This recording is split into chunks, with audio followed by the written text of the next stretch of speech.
राधे राधे दोस्तों। आज की हमारी कहानी है एक बंजारा और उसकी पत्नी। प्लीज कहानी को पूरा जरूर सुनिए। एक बंजारा और उसकी पत्नी कमाने के लिए अपने राज्य से दूसरे राज्य में जा रहे थे। जब वो दूसरे राज्य की सीमा में पहुंचे तो उन्हें रास्ते में कुछ डाकू मिल गए और उन डाकुओं ने उस बंजारे और उसकी पत्नी के पास जो कुछ भी था वो सब लूट लिया। और इस तरह बंजारा और उसकी पत्नी को डाकुओं ने भिखारी बना दिया। इसके बाद डाकुओं का गिरोह वहां से चला गया, लेकिन बंजारा और उसकी पत्नी लूटने के बाद चिंता में पड़ गए और सोचने लगे कि आगे क्या किया जाए। एक अनजान शहर में दोनों का बुरा हाल हो गया, क्योंकि अनजान शहर में पैसा ही सब कुछ होता है। बंजारा अपनी पत्नी को लेकर अनजान शहर की तरफ बढ़ने लगा। उसे ये चिंता भी खाए जा रही थी कि अब मैं व्यापार करूं तो कैसे करूं। वो इसी चिंता में चला जा रहा था कि वह उसे नगर के बाहर एक साधु की कुटिया दिखाई दी। वो बंजारा अपनी पत्नी को लेकर कुटिया की तरफ चल दिया। जब वो कुटिया के पास पहुंचा तो उसे वहां पर एक साधु मिला जो अपने शिष्यों को प्रवचन दे रहे थे। साधु को देखकर बंजारा सोचने लगा, क्यों ना साधु को अपनी समस्या बताऊं, शायद ये मेरी समस्या का कुछ समाधान कर दें।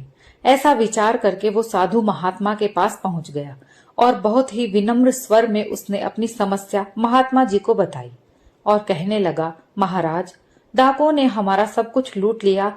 अब व्यापार करने के लिए हमारे पास कुछ भी नहीं है। यदि आप किसी तरह मेरी पत्नी को किसी सेठ के पास गिरवी रखवा कर मुझे कुछ पैसे दिलवा दो तो आपकी बड़ी कृपा होगी। जब साधु ने बंजारे की बात सुनी तो साधु को उस व्यापारी पर दया आ गई। साधु ने अपने परिचित सेठ के बारे में बताए और उसके पास भेज दिया। बंजारा अपनी पत्नी को लेकर उस सेठ के पास पहुंच गया और सेठ से हाथ जोड़कर कहने लगा, सेठ जी, मुझे कुछ पैसों की आवश्यकता है। मेरे पास गिरवी रखने के लिए और तो कुछ नहीं है, बस मेरी पत्नी है। आप मेरी पत्नी को गिरवी रखकर मुझे कुछ पैसे दे दीजिए। मैं उन पैसों से व्यापार करके जल्दी ही आपकी रकम ब्याज सहित वापस कर दूंगा और अपनी पत्नी को आपसे छुड़ा लूंगा। तब तक मेरी पत्नी आपके दिए हुए पैसों में आपके पास गिरवी रहेगी। सेठ ने जब बंजारे की बात सुनी तो वो पैसे देने के लिए तैयार हो गया और पैसों के बदले में व्यापारी की पत्नी को अपने पास गिरवी रख लिया। बंजारा सेठ के पास अपनी पत्नी को गिरवी रखकर और सेठ से कर्ज लेकर व्यापार करने के लिए चला गया। बंजारे ने उन रुपए से प्याज का व्यापार शुरू कर दिया। वो सस्ते दामों में किसानों से प्याज को खरीदता और दूसरे जरूरतमंद लोगों को महंगे दामों में बेच देता था। इस प्रकार बंजारे ने उन पैसों से बहुत ही कम समय में खूब धन अर्जित कर लिया। अब बंजारा सेठ के पास पहुंचकर कहने लगा, सेठ जी, आप अपना हिसाब करके मुझसे रुपए ले लीजिए और मेरी पत्नी को मुझे वापस लौटा दीजिए। ये सुनकर सेठ ने कहा, भाई क्या बताऊं, आज से 2 महीने पहले की बात है। तुम्हारी पत्नी अचानक बीमार पड़ गई और बीमारी के कारण तुम्हारी पत्नी की मृत्यु हो गई। मैंने तुम्हारी पत्नी का बहुत इलाज भी करवाया, अच्छे से अच्छे वैद्य को दिखाया, लेकिन फिर भी तुम्हारी पत्नी को नहीं बचा सका। बंजारे ने जब उस सेठ के मुंह से ये सुना तो बहुत दुखी हो गया। फिर थोड़ा धीरज बांधकर सेठ से बोला, सेठ जी, जो होना था वो तो हो चुका है। शायद मेरे नसीब में ऐसा ही लिखा हुआ था। वो मेरे साथ रहती तब भी आयु पूरी होने पर उसे मरना ही पड़ता। होनी को कौन टाल सकता है। फिर भी आप अपने पैसे मुझसे ले लीजिए ताकि मुझे इस बात का संतोष हो जाए कि मैंने अपना कर्ज चुका दिया है और अपनी पत्नी को गिरवी रखने के कलंक से खुद को बचा लिया। बंजारे की बात सुनकर वो सेठ बोला, नहीं भाई, अब मैं तुमसे पैसे कैसे ले सकता हूँ। जब मैं तुम्हारी अमानत ही तुम्हें नहीं लौटा सकता तो अपना कर्ज वापस लेने का मुझे कोई हक नहीं है। बंजारे ने बार बार सेठ से अपना कर्ज वापस लेने का आग्रह किया, परंतु सेठ नहीं माना। फिर उदास भाव से बंजारा वहां से निकला तो रास्ते में फिर उसी स्थान पर पहुंच गया जहां पर उन्हें साधु महात्मा पहली बार मिला था। हमेशा की तरह साधु महात्मा चबूतरे पर बैठे हुए अपने शिष्यों को प्रवचन दे रहे थे। बंजारा भी मन की शांति के लिए वहीं जाकर बैठ गया और साधु महात्मा के प्रवचन सुनने लगा। साधु महात्मा ने जब बंजारे को देखा तो उसे पहचान लिया और उसका हाल चाल पूछने लगे। बंजारे ने पूरा घटनाक्रम महात्मा को बता दिया। महात्मा एक सिद्ध पुरुष थे। बंजारे की बात सुनकर साधु ने कहा, भाई, उस सेठ ने तेरे साथ धोखा किया है। तेरी पत्नी निश्चित रूप से जीवित है। तेरी पत्नी को उस सेठ ने अपने घर में छुपा लिया है।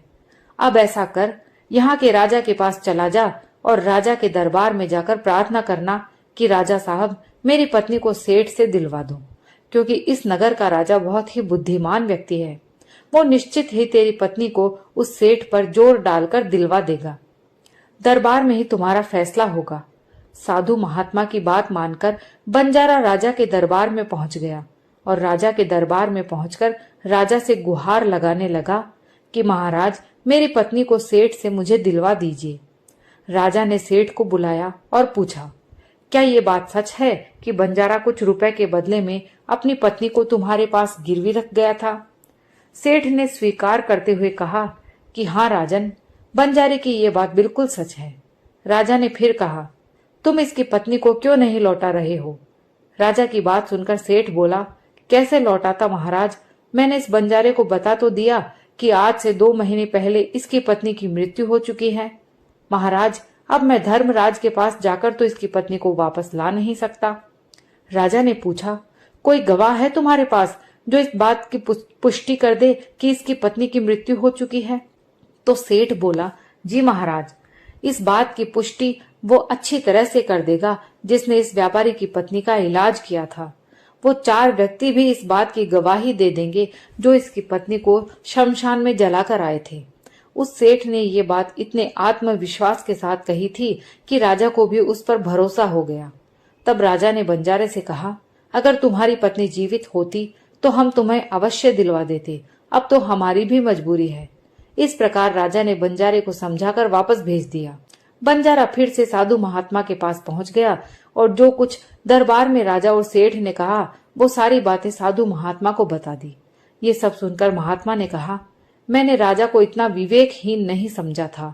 मुझे दुख है कि उसने तुम्हारे साथ न्याय नहीं किया। उस राजा ने सेठ की बातों पर तो यकीन कर लिया और तुम्हें समझाकर मेरे पास वापस भेज दिया। अब तुम मेरी एक बात सुनो। तुम एक बार फिर से राजा के पास जाओ और उससे कहना कि सिर्फ 3 घंटे के लिए वो अपनी राजगद्दी पर मुझे बैठने का अधिकार दे दे। तब मैं राजा को बताऊंगा कि न्याय कैसे किया जाता है और न्याय किसे कहते हैं। वो बंजारा एक बार फिर राजा के दरबार में पहुंचा और जैसा उसे साधु महात्मा ने कहा था उसने राजा से कह दिया। राजा ने बंजारे की ये बात सुनी तो ये सुनकर राजा ने कहा, मुझे 3 घंटे के लिए राजगद्दी छोड़ने में कोई ऐतराज नहीं है। यदि ऐसा करने से तुम्हें न्याय मिल जाएगा तो मैं 3 घंटे के लिए अपनी राजगद्दी छोड़ दूंगा। तुम उन महात्मा को राज दरबार में ले आओ। राजा की ये बात सुनकर बंजारा साधु महात्मा के पास गया और साधु महात्मा को राज दरबार में ले आया। जब साधु महात्मा राज दरबार में पहुंच गए तो राजा ने अपनी राजगद्दी छोड़ दी और महात्मा के राजगद्दी पर विराजमान होते ही महात्मा के सामने सेठ को प्रस्तुत किया गया। महात्मा ने सेठ से पूछा, 2 महीने पहले जब बंजारे की पत्नी मर गई, इसका कोई सबूत है क्या? सेठ ने कहा, हाँ, मेरे गवाह मौजूद हैं। फिर राजा बने साधु महात्मा के आदेश पर सेठ के गवाह पेश किए गए।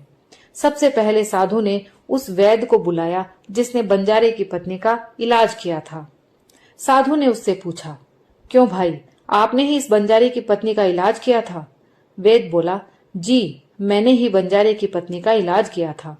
वैद्य की बात सुनकर साधु बोला, अच्छा वैद्य जी, मुझे ये बताओ कि तुम बंजारे की पत्नी का इलाज करने के लिए सेठ के घर जाते थे या फिर बंजारे की पत्नी इलाज करवाने के लिए तुम्हारे पास आती थी?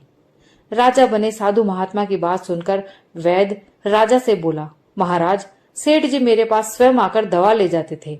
साधु बोला, यानी तुम विश्वास के साथ ये नहीं कह सकते कि वो दवा सेठ बंजारे की पत्नी के लिए ही ले जाता था या फिर किसी और के लिए? साधु की बात सुनकर वो वैद्य बोला, ये बात मैं यकीन के साथ तो कह नहीं सकता कि सेठ जी किसके लिए दवाई ले जाते थे, लेकिन सेठ जी मुझसे दवाई जरूर ले जाया करते थे। वैद्य की बात सुनकर वो साधु बोला, इसका मतलब तो यही हुआ कि तुम मरीज को बिना देखे ही दवाइयां दे देते हो। ये तो बहुत ही गंभीर मामला है। तुम दवा के स्थान पर किसी को जहर भी तो दे सकते हो और हो सकता है तुम्हारे द्वारा दिए हुए जहर से ही इस बंजारे की पत्नी की मृत्यु हुई हो। साधु की ये बात सुनकर वैद्य का चेहरा डर के मारे पीला पड़ने लगा और वो भी भरे स्वर में बोला, नहीं हजूर, ऐसा हरगिज नहीं हो सकता। मैं अपने किसी मरीज को दवा के बदले जहर क्यों दूंगा, और इस तरह से मेरी सारी प्रतिष्ठा धूमिल हो जाएगी। वेद की बात सुनकर वो साधु महात्मा बोला, अब तो तुम ऐसा ही कहोगे।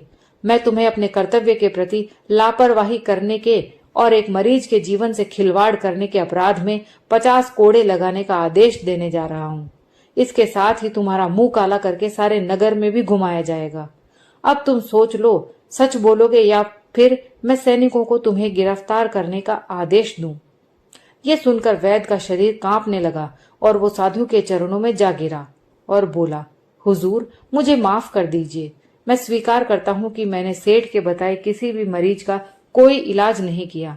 सेठ ने तो मुझे 1000 रुपए दिए थे और कहा था यदि गवाही की आवश्यकता पड़े तो ऐसा कहकर उसके पक्ष में गवाही दे दूं। बस मेरा इतना ही अपराध है कि मैंने लालच में आकर इस सेठ का प्रस्ताव स्वीकार कर लिया।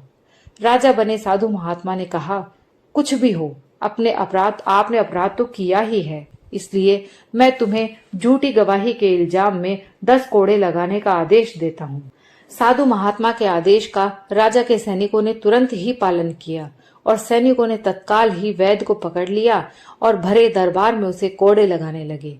पहला कोड़ा लगते ही वो जोर से चिल्ला पड़ा और कहने लगा, महाराज, मुझ पर रहम कीजिए, मैं मर जाऊंगा। हर कोड़े के साथ उसके गले से करुणामयी आवाज निकलने लगी। वैद्य के साथ ऐसा होते हुए देखकर सेठ के गवाह के तौर पर बुलाए गए उन चारों व्यक्तियों के कलेजे कांप गए, जिन्होंने बंजारे की पत्नी को शमशान ले जाकर जलाने की बात कही थी। अब बारी उन चारों गवाहों की आई। साधु महात्मा ने उनसे पूछा कि तुम लोगों का कहना है कि तुम चारों ने इस बंजारे की पत्नी का शव ले जाकर शमशान में उसे जलाकर आए थे। मुझे ये बताओ कि अंतिम संस्कार से पहले जब मृत शरीर को स्नान कराया जाता है, फिर उसे कफन में लपेटकर धरती पर रखा जाता है। स्नान के दौरान क्या तुमने उस स्त्री का मृत शरीर देखा था? ये सुनकर उस सेठ के चारों गवाह कहने लगे, नहीं हुजूर, उसका मृत शरीर तो हमने देखा ही नहीं था। जब सेठ जी ने अर्थी तैयार कर ली थी, उसके बाद ही हम उसे शमशान में ले गए और उसे जलाकर आए। उन चारों गवाहों की बात सुनकर वो साधु महात्मा बोला, और तुमने ये जानना भी उचित नहीं समझा था कि उस अर्थी में कोई मृत मनुष्य लेटा है या कोई जीवित व्यक्ति? कहीं ऐसा तो नहीं किसी जहरीले पदार्थ से बेहोश व्यक्ति को उस अर्थी में लेटा हो और उसे तुम शमशान में ले जाकर जलाए हो? ये तो एक बहुत ही गंभीर अपराध है। इसके लिए तुम लोगों को मृत्यु दंड की भी सजा दी जा सकती है। वो चारों गवाह वैद्य की पिटाई देखकर पहले ही भयभीत थे। जब उन्होंने साधु महात्मा के मुख से मृत्यु दंड की बात सुनी तो उन सभी के हाथ पांव मानो बिल्कुल ही ठंडे पड़ गए हों। जैसे ही साधु महात्मा ने सेठ की तरफ देखा तो सेठ का चेहरा बाहर से काला पड़ गया था। साधु ने सेठ से कहा, सेठ जी, तुम्हारे 5 गवाहों की तो पहले ही हवा निकल गई है। अब तुम बताओ कि किसी की इच्छा के विपरीत किसी की पत्नी को जबरदस्ती घर में रखने के अपराध में तुम्हें कौन सी सजा पाना पसंद करोगे? साधु महात्मा की बात सुनकर सेठ का चेहरा एकदम से सफेद पड़ गया। उसके मुंह से कोई बोल नहीं निकल सका। राजा बने साधु ने कहा, इससे पहले कि मैं तुम्हें 10 साल की कठोर कारावास की सजा दे दूं, अभी भी समय है कि तुम इस बंजारे की पत्नी को दरबार में हाजिर करो। सजा के डर से सेठ ने तुरंत अपने सेवकों को घर भेजकर बंजारे की पत्नी को दरबार में प्रस्तुत कर दिया। साधु ने बंजारे को उसकी पत्नी सौंप दी और सेठ को झूठी गवाही के अपराध में 5 महीने के कैद की सजा सुना दी। उन चारों गवाहों को 100 कोड़े मारने की सजा दे दी, जिन्होंने बंजारे की पत्नी का शव शमशान में ले जाने की झूठी गवाही दी थी। ये देखकर राजा चकित रह गया और साधु के सामने हाथ जोड़कर बोला, महात्मा जी, आप धन्य हैं। आपने मुझे सिखा दिया कि न्याय कैसे किया जाता है। राजा की बात सुनकर साधु महात्मा बोला, राजन, मेरी 3 बातें सदैव याद रखना कि कभी भी इन 3 स्थानों पर अपनी पत्नी को अकेला छोड़कर नहीं जाना चाहिए। पहला स्थान, अगर आपकी पत्नी बीमार पड़ जाए तो ऐसी स्थिति में कभी भी उसको बीमारी में अकेला छोड़कर नहीं जाना चाहिए, क्योंकि जब कोई मनुष्य किसी स्त्री से विवाह करता है तो विवाह के समय वचन देता है कि मैं तेरे सुख दुख में तेरे साथ रहूंगा। इसलिए बीमारी की हालत में उसके साथ सदैव बने रहिए और उसकी देखभाल करिए, जिस तरीके से पत्नी अपने पति की सेवा करती है। इस तरह से पति का भी कर्तव्य बनता है कि अपनी पत्नी की सेवा में हमेशा तत्पर रहे। यह आपका कर्तव्य है और आपके सुखी जीवन का मंत्र भी है। दूसरा स्थान, अगर आपकी पत्नी पर कोई झूठा लांछन लगाता है तो ऐसी स्थिति में सदैव तुम्हें उसके साथ खड़े रहना चाहिए, क्योंकि एक लड़की अपने माता पिता का घर इसी आस में छोड़कर आती है कि मेरा पति मेरी भावनाओं को समझेगा और हर परिस्थिति में मेरा साथ देगा। इसलिए दुनिया वाले उस पर कोई झूठा दोष लगा रहे हैं तो आपको अपनी अर्धांगिनी के साथ खड़े रहना चाहिए। ऐसे समय में उसको कभी भी अकेला नहीं छोड़ना चाहिए। तीसरा स्थान, कभी भी अपनी पत्नी को पराये पुरुषों के पास नहीं छोड़ना चाहिए, चाहे वो आपका मित्र हो, चाहे आपका कोई रिश्तेदार हो और चाहे आपका कोई सगा भाई ही क्यों ना हो। किसी भी परिस्थिति में अपनी पत्नी को किसी अन्य पुरुष के साथ अकेला नहीं छोड़ना चाहिए, क्योंकि आज के समय में किसी का कुछ पता नहीं कौन कब और किसके साथ दगा कर दे। इसलिए कभी भी भूलकर अपनी पत्नी को किसी पराये पुरुष के साथ अकेला नहीं छोड़ना चाहिए। दोस्तों, ये कहानी यहीं समाप्त होती है। अगर आपको कहानी पसंद आई हो, इससे आपको कुछ शिक्षा मिली हो, तो प्लीज कहानी को लाइक कीजिए और शेयर जरूर कीजिए। कमेंट करके मुझे जरूर बताइए। और अगर आप मेरे चैनल पर नए हैं तो प्लीज चैनल को सब्सक्राइब जरूर कर लीजिए।